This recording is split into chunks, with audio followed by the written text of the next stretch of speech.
Can't hear you. We're sorry for that. Hello, how are you? Welcome to this welcoming session of the Guadalajara this Pre-Moot. We are very glad to have you with us. Today, we are starting this event with what has become a very traditional intervention by Professor Ingeborg Schwenzer, the Do's and Don'ts session. She's been doing this exercise for probably the last 5 Pre-Moots here in Guadalajara. But now we have the chance to have her again remotely. Of course, she's now in her house in Germany, near to Switzerland. And so, how are you, Professor Schwenzer? Thank you so much for being with us. As you know, Romina Guarneros, who is also the organizer of this Pre-Moot, is here. And so we are very happy to host everyone remotely, at least. As you know, we have 23 teams participating in this morning in Mexico in 12 rounds. And but we have basically teams from all over the world. We wanted to give equal representation, at least one hearing to each. And so, of course, we have to reject many teams, but this was what we could offer according to our capabilities. So thank you again, Professor Ingeborg Schwenzer. The mic is yours. You may start with your advice, tips of what we should consider for the upcoming hearings, virtual hearings, and also for the upcoming Pre-Moots. Professor Ingeborg Schwenzer just told me that she's scheduled to participate in at least six finals of Pre-Moots in the upcoming days. So it's good that you listen to her, because you may face her, you may have her as an arbitrator in your final in some of the Pre-Moots you will be participating online in the next days. Thank you, Professor Schwenzer, again. I'm sorry, before you begin, Professor, I just wanted to make a little announcement.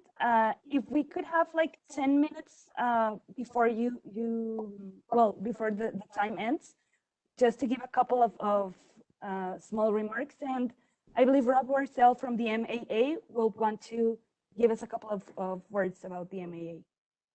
Yeah. So just please finish a little 10 minutes before time.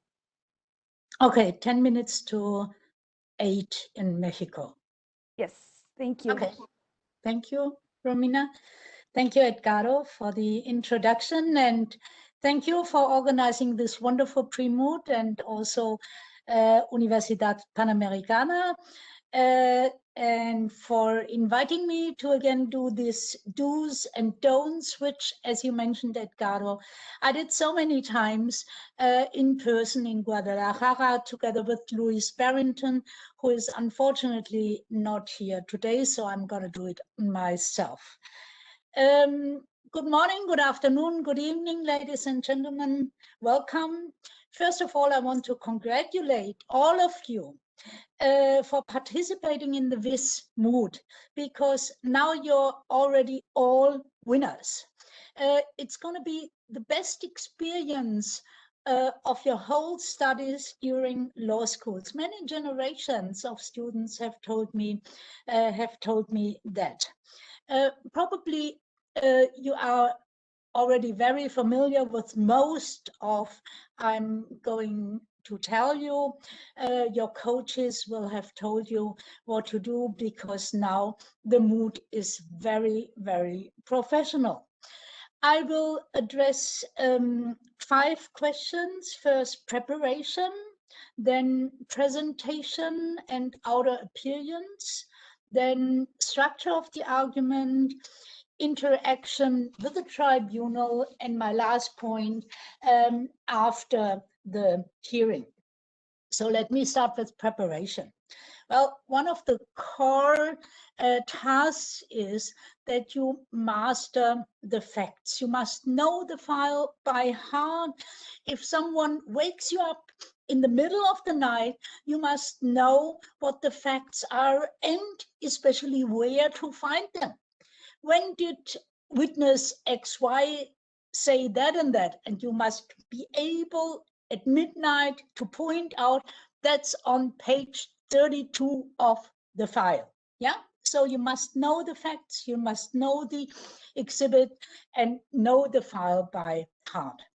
You must not only master the facts, you must master the law. You must know the statutory material that is important. You must know the case law, scholarly writing, and you must master more than you present. For example, if you rely on a case, the tribunal may ask you, oh, let us hear what were the facts of this case. Are they comparable to our case? So you must really, especially if you cite a case or if you cite a scholar, you must really know what was it all about. And I would suggest take notes from pre-moots, from practice hearings. Write down all the questions that are asked, especially your teammates who are not pleading in this session. Write down all the questions and make a little booklet with all the answers, because you will realize there will be more and more the same questions. So the ideal situation, once it comes to the real competition, is that you have an answer to each and every question, and there will be no new questions by arbitrators. One of the core advices I always give: prepare scripts of different lengths. Why that? Because you will encounter different arbitrators. There will be arbitrators who let you speak for 14 minutes. Don't ask any question. And on the other end of the scale, there will be arbitrators who interrupt you after each and every sentence, who ask a lot of questions, and you will have only, let's say, 5 or 6 minutes to go through with your case, with your pleading. So you must be prepared for every situation. And once you realize, for example, oh, now my time is half up, but I have only covered that and that percentage of what I want to say, then you must be able to switch scripts in your mind. And just to sum up what you are going to say, you must have your most important arguments at hand and bring them in.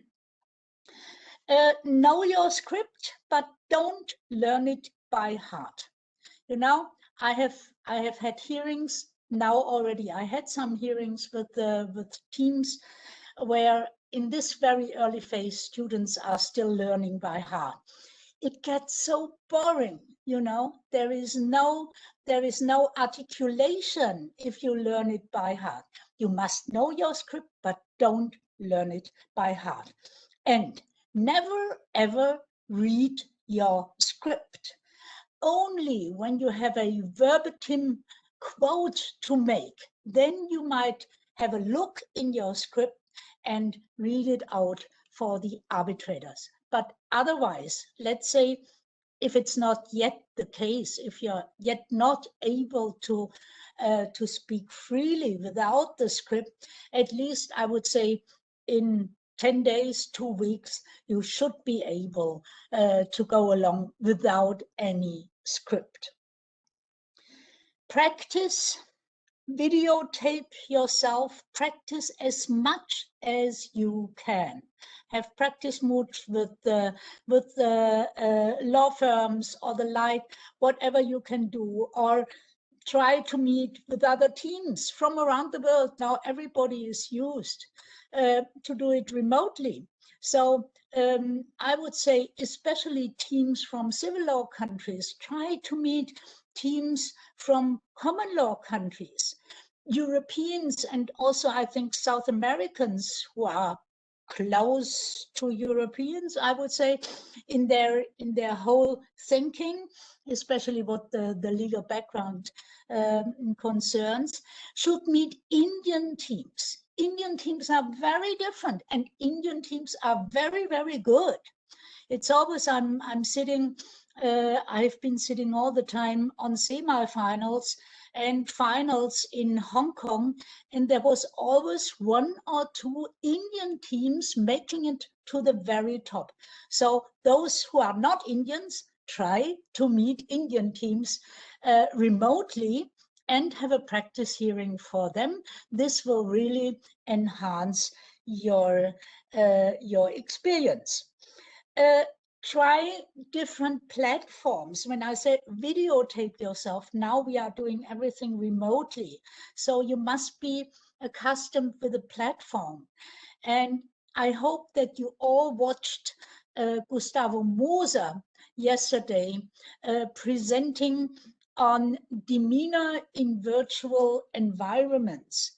That was a very, very important presentation, I think, because he pointed out the differences in the virtual environment. So try on a platform, use Zoom, for example, try the lighting that you have. It must be, look at Professor Munoz. He has a perfect, absolutely perfect background, very professional. The lighting is very professional. Actually, my lighting is not that good. So I try to do what I can. So try it out before. What is the lighting? What is your background that you have? You shouldn't have your toys standing around you. Yeah, no clutter environment.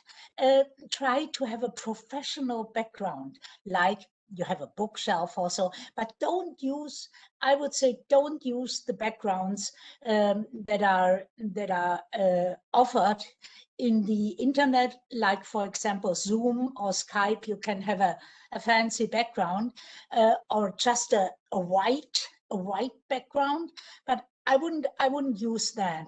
So try a natural background and try it out on some platform. Be aware of background noise. Yeah, if you're living in Sao Paulo or Mexico City at one of the big highways going through the city, you might have a lot of background noise, and you might decide, oh, I should use a headphone with a mic so that the background noise is out and doesn't disturb your presentation. Yes, use the possible test runs that are provided by the organizers of the Vis-Moot. So make use of these. Once it comes to the competition, be super punctual. Log in as early as possible, maybe even too early, but as early as possible if any problems may arise. Finally, preparation right before the moot starts. Know your arbitrators. You will know the names of your arbitrators. Google them. And you will see, for example, oh, this is an arbitrator, it's a professor, and let's say it's a German professor, and he has published a lot, and he's very theoretical. So you can adjust. If you have a practitioner, you can adjust. And if they have special interests, like, for example, they published on some of the issues that you have to argue, then try to, at least the the teammates who are not going to plead, try to read the articles, try to find out what this person already has published in the internet. So know your arbitrators and you won't be too disappointed. Now I come to my second point, presentation and outer appearance once you present your case. Well, we don't have name cards or name tags in the virtual world. Make sure that your name is correctly under the picture that appears in the internet. I have seen some, I don't know how the platform works for the real competition, whether you can type in whatever you want. I have seen some who used not their real name, but who said cat XY also. Yeah, don't make fun of it. So be very professional, use your real names. Dress up. This applies to an in-person hearing and also to a virtual hearing. You don't have to dress necessarily in black or in dark, but be aware what you are wearing should never distract from what you are saying, what you are talking. And even now in the virtual hearings, you may say, okay, the arbitrators can only see what I'm wearing on top. I can wear my pajama pants or just be in underwear. Actually, I would disencourage this. Well, you might never know whether you have to get up suddenly for whatever reason that might happen during the hearing. And second, I think it's a question of behavior, of feeling yourself that you're really dressed up professionally and not just in underpants if the arbitrators cannot see it. Very important, no inappropriate clothing like open blouses or the like that might distract the arbitrators.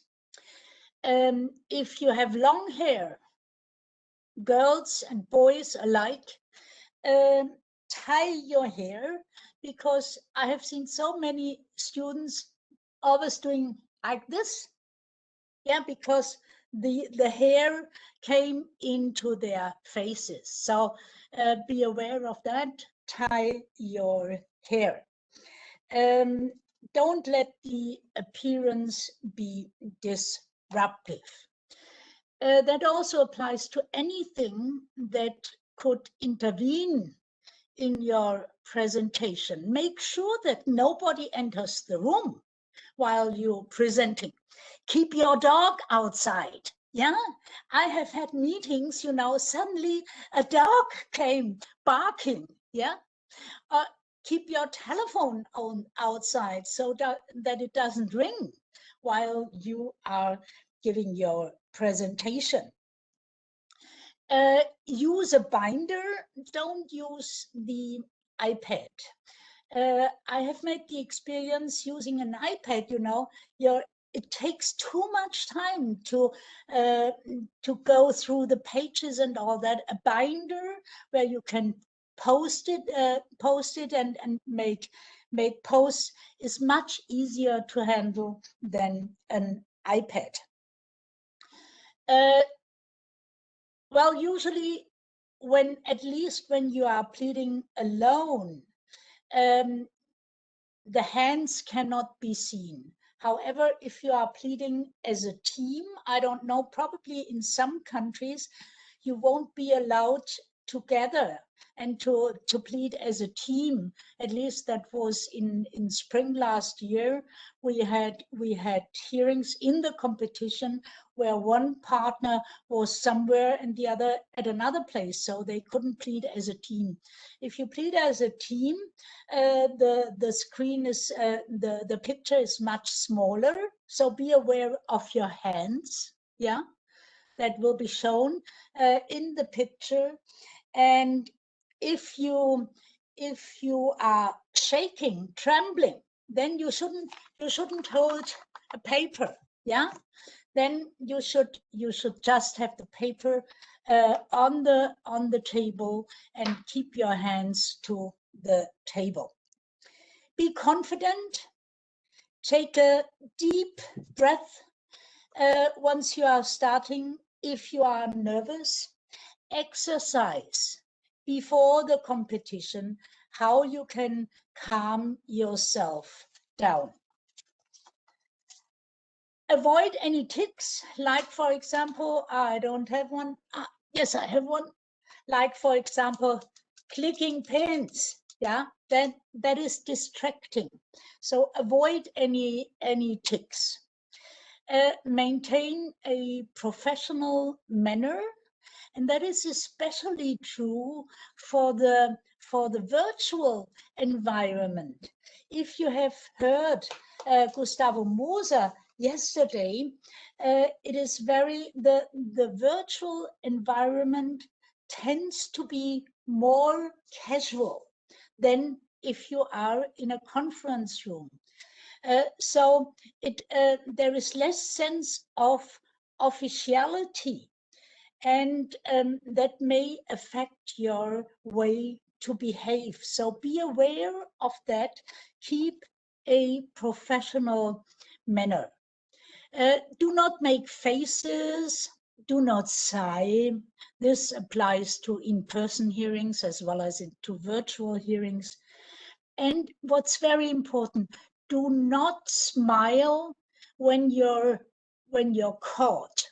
Very often when I ask a question and I see that the student is not able to answer it, then he or she might start to smile. So like, oh, gotcha, you really got me. Yeah. So just keep a professional face. Adjust to your tribunal, not only as regards the profession of your arbitrators, but especially as regards the cultural background of your arbitrators. There is a big difference whether you have an Indian arbitrator, a German arbitrator, or a Japanese arbitrator. So be aware of these cultural differences. It is one of the great experiences of the moot court that you can experience these cultural differences that will accompany throughout your future professional life if you go into international arbitration and generally if you go international. Project your voice, speak clearly, but be conversational. So this also applies to the virtual world as it applies to an in-person hearing. And be aware, for many of the arbitrators, like for many of you, English is not the first language. So don't speak too fast, yes, but also don't speak too slow. The other day, I had a hearing, a practice hearing with a team where there was one teammate. She was originally from Spain. And she was so fast. You know, the Spanish are speaking so fast in Spanish, much faster than the South Americans and the Mexicans. So she was also very fast in English. You hardly could follow her. And you couldn't ask her a question because she was much too fast. Okay, so be slow. Even if you're coming from a country where your own language is spoken very fastly. Okay, so that was my second point, presentation and outer appearance. Now I come to my third point, structure of the argument. Well, certainly you have been told by your coaches to give a roadmap before you start your argument and to signpost as you progress. Actually, if you are attentively listening, you saw that I I'm doing the same. Yeah, I gave a roadmap at the beginning when I said I will address these 5 points. And now I'm signposting where we are. Now we are coming to our third issue, namely the structure of the argument. So and it's very important that you keep this structure and your roadmap, and that you remind the arbitrators where we stand at the moment, and also after maybe a lengthy question, then you remind the arbitrators, I now come back to my point X, Y, or if it pleases the tribunal, I go on to my point Z or whatever. So always show the arbitrator, show the audience where you are. Be practical, don't be too theoretical, but you must be able to indulge in theory if wanted. So if you have this famous German professor, not me, I'm not theoretical, I'm very, very pragmatic and practical. I would never ask you any theories if they don't influence the outcome. But it may be that you encounter a German professor who is very theoretical and who then asks you questions about the theory. So you must have the theory in the back of your mind and be able to produce it upon a question. But if there is no question, then be very practical. Always keep in your mind, what does it need to convince the arbitrator to decide in favor of my client? Always ask this question, and always ask it already now when you are practicing. So what does it need to convince the arbitrator to find in favor of my client? Very important in my view is the KISS principle. It does not mean that you have to kiss the arbitrators. No, it's an abbreviation. It means keep it short and simple.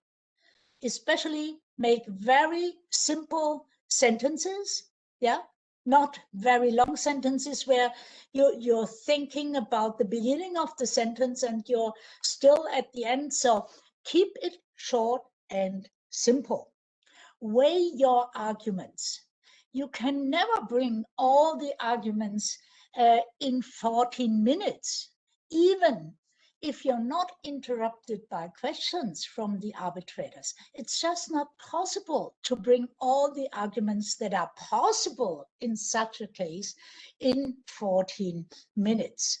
So bring only the strongest arguments that are in favor of your client, and keep the other arguments for the situation when you are questioned.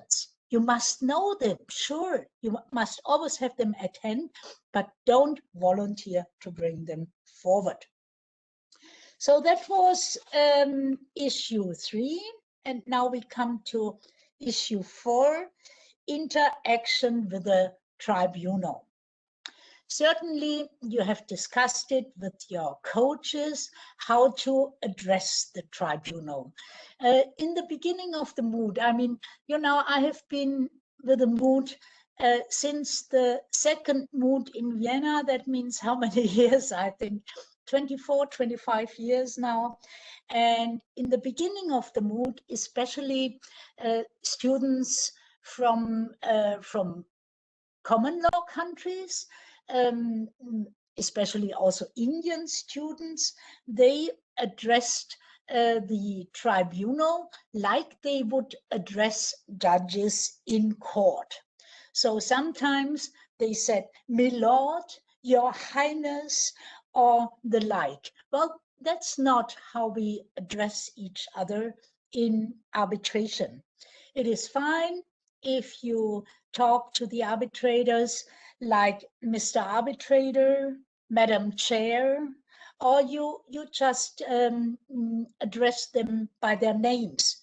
But I think you're on the safe side if you choose Mr. Arbitrator, Mr. Chair, because you might at some point mix up the names. Yeah, and they might not be familiar to you, they might be difficult to pronounce.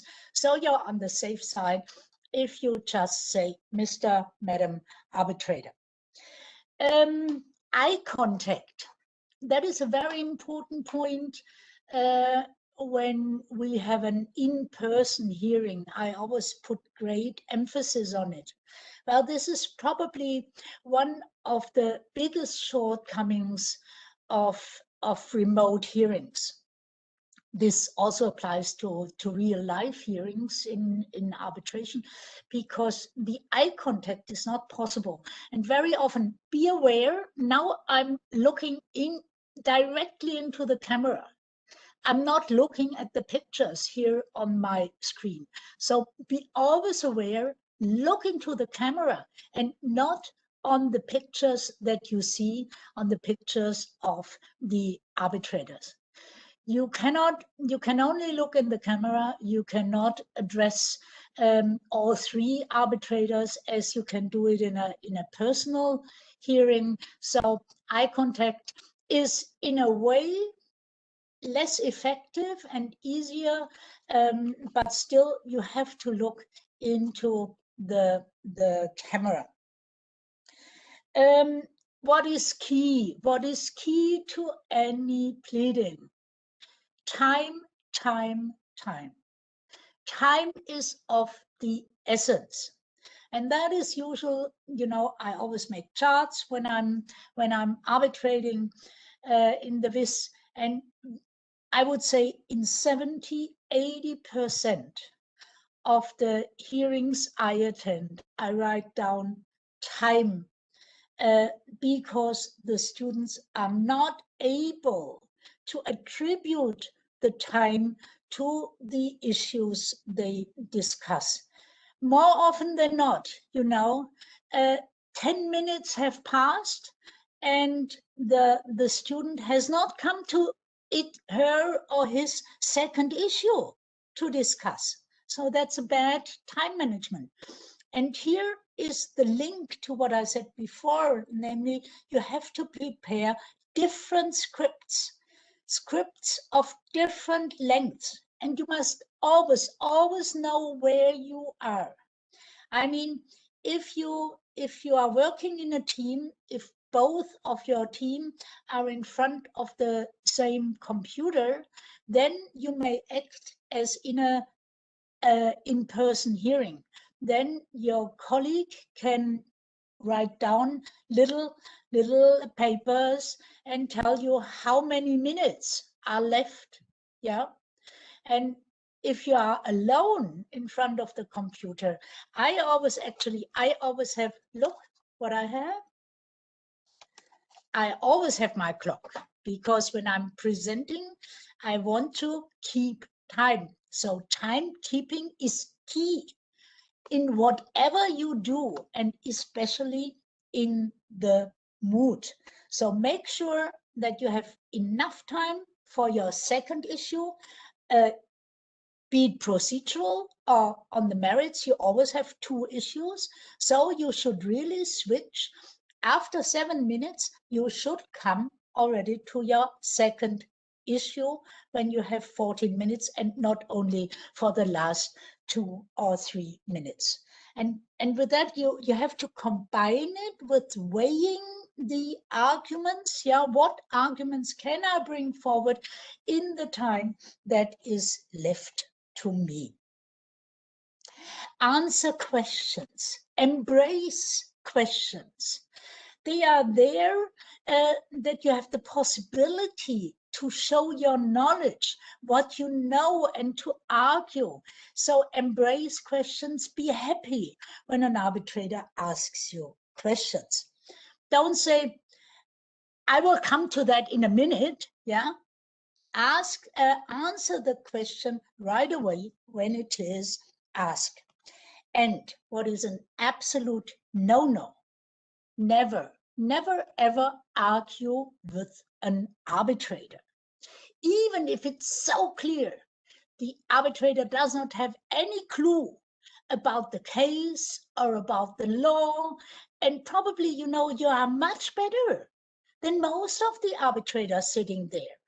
And especially in the general rounds, you will meet arbitrators who don't know the case, who have read nothing else but the arbitrator's brief sent out by the organizers of the moot, but who have no clue of the file as such. And you will realize it. And you are better, you are much better, you are much more knowledgeable. I mean, you have studied the case for 6 months now. You must be better than the arbitrators. So, but don't let them feel it. Never ever argue with an arbitrator, even if he or she has totally misunderstood what you had been saying. And the same applies to the other way around. Don't flatter the arbitrator. Don't compliment the arbitrator, especially not by saying, "Thank you, Mr. Arbitrator. This is a very good question."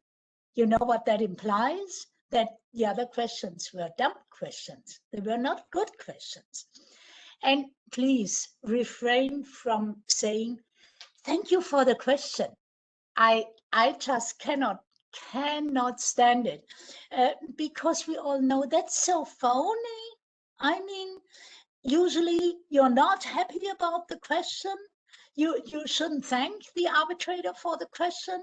It might even be very painful, this question. So don't say thank you for the question just to get a couple of seconds to think about the question. So you might, I have seen, teams where after each and every question, the first thing was, "Thank you for the question, Madam Chair." Okay, so don't do that. I think it's not professional. And we would never do this in a real arbitration. And you must act as if we were in a real arbitration. You start your arbitration career now, as counsel, So start being professional. Don't flatter the arbitrator. That's especially if you are arguing in front of an arbitrator who has published on the questions that you are discussing. You shouldn't mention it. You shouldn't say, "Oh, as Mr. Arbitrator has rightfully stated in his article in this and this journal." Yes, don't mention it. You may reiterate what you have read by this arbitrator and follow his opinion, but don't say, "Oh, you wrote a great book or a great article." That happens to me quite often with my commentary. Don't be crushed if you get criticism. Very often this is due to the cultural background of the arbitrators. Also very important, be responsive. Very often the arbitrators ask your opposing counsel a question that you might then use in favor of your client. Maybe you even have it in your script. But then, what's very professional, be responsive. Say, as Mr. Arbitrator, as you, Mr. Arbitrator, mentioned 5 minutes ago, da-da-da-da-da-da-da. The same applies to opposing counsel. Be responsive. What opposing counsel said, well, it's not enough if you start your argument by saying, "I will address the issues in the same way as opposing counsel did," because we all know how we address the issues now. So that's not being responsive. That is kind of superfluous responsiveness. But be truly responsive, especially if something has been said that is truly new. Yeah. And to be able to be responsive, you must be attentive throughout the whole hearing. I know sometimes it is difficult, especially if you have not yet spoken and you are very nervous, yeah? So you are trying to prepare what you are going to say if you are the second speaker, if the opposing party starts. And then you try to recapitulate what you are going to say. No, please not. It's not the time to go through your script again. That must have been done during the preparation. During the hearing, be attentive and listen to what the other side is saying, to what the arbitrators are asking the other side, because at any time you might be asked a question, and or later on the arbitrator may refer to something the opposing counsel has said. So be focused, be attentive, and at least fake interest when the opposing party is presenting its case. Teamwork, if you are together, teamwork is core. Teamwork will accompany you throughout your professional life, whatever profession you will choose. It's always teamwork nowadays. You cannot be a single person and be a lawyer anymore today without having a team. But never talk during the presentation by the opposite team, but be attentive, both of you.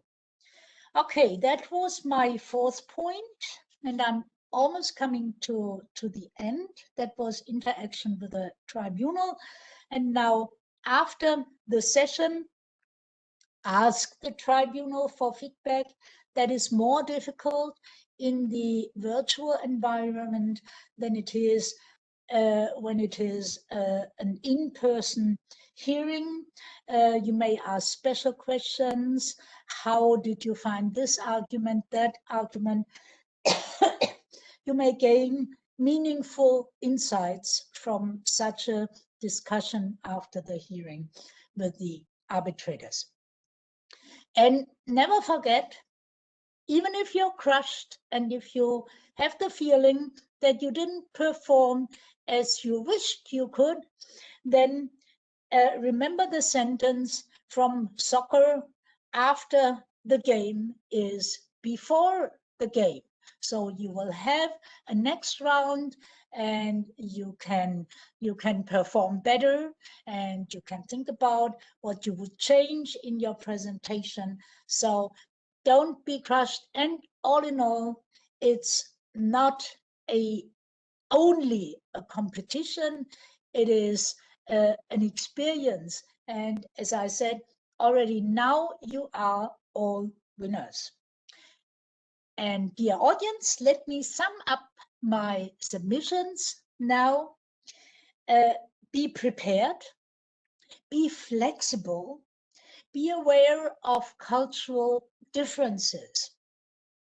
And what is very important, be yourself. Enjoy the opportunity that the mood is giving you. It's going to be, or it's already, a life-changing experience, even if this year the mood is only virtual. Thank you very much for your attention. Thank you so much, Professor Ingeborg Schwenzer. I often forget to emphasize the stature that you have and the pure goal that you often give us, to all of us who have been participating in the mood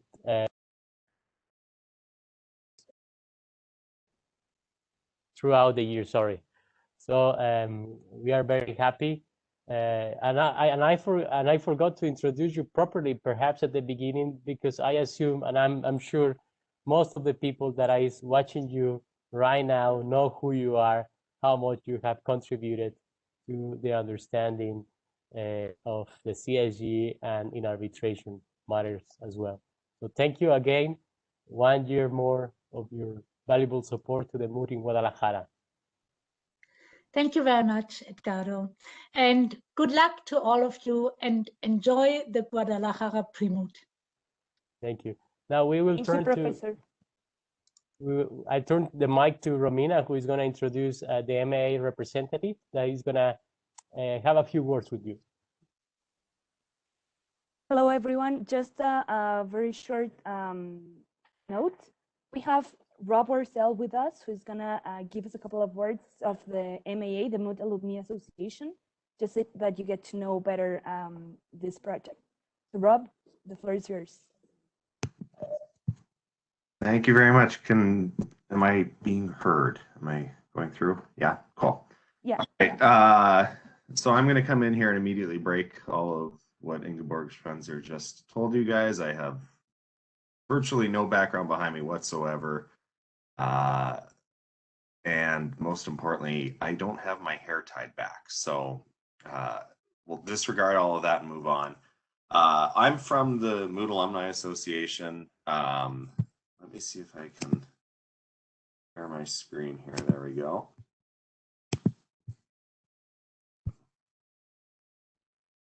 All right. Is that working? Cool. So what is the MAA? Well, it's this really cool organization that you guys are all a part of now. The Moot Alumni Association was set up in the third Viz Moot back in 1996, and just by participating in the Viz Moot, you guys are all members.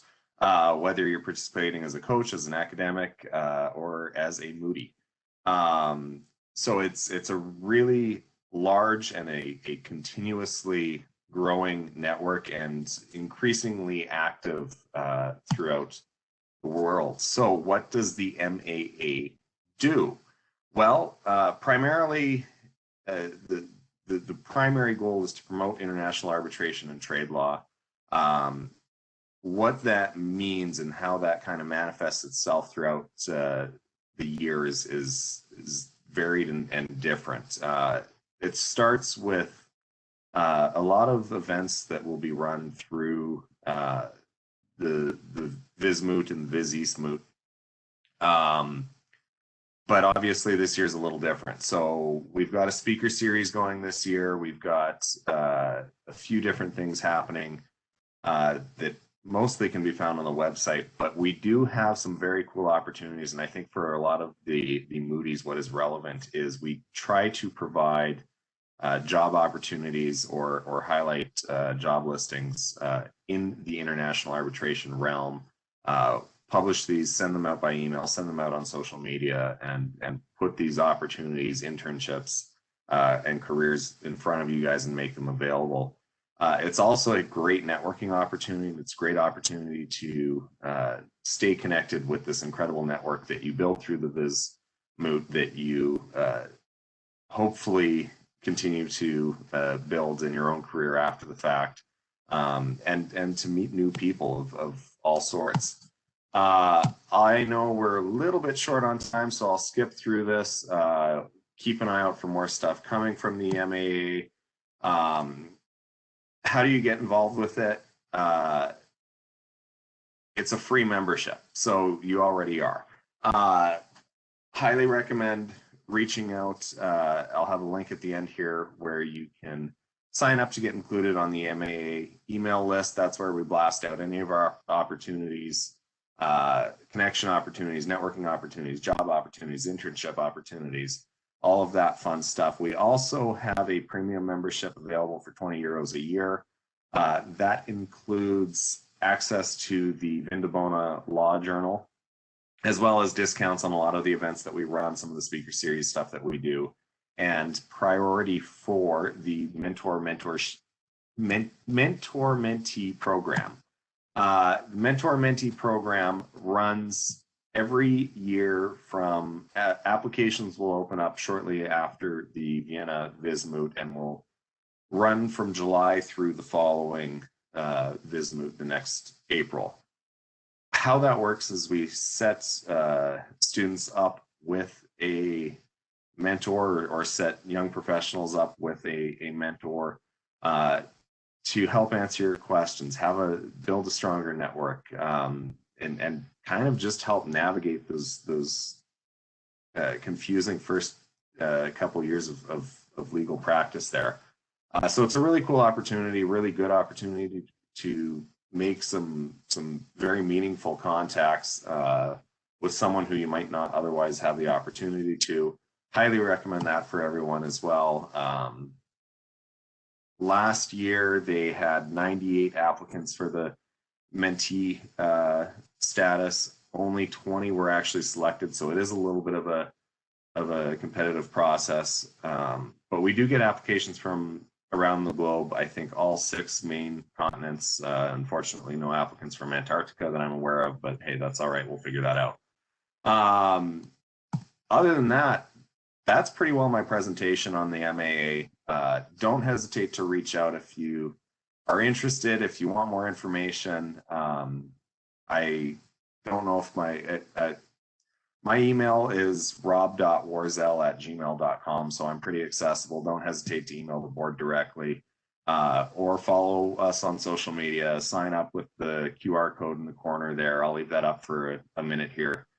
But I think that pretty well covers it from my end. Other than that, good luck for everyone today. Good luck with the pre-moot. On a personal note, I participated in this pre-moot when I was a Moody. It's one of my favorite events in the Viz world. It's one of my favorite events from law school, and so it's a great opportunity to speak with to present before some pretty distinguished arbitrators and panel members. So have fun with it and good luck today.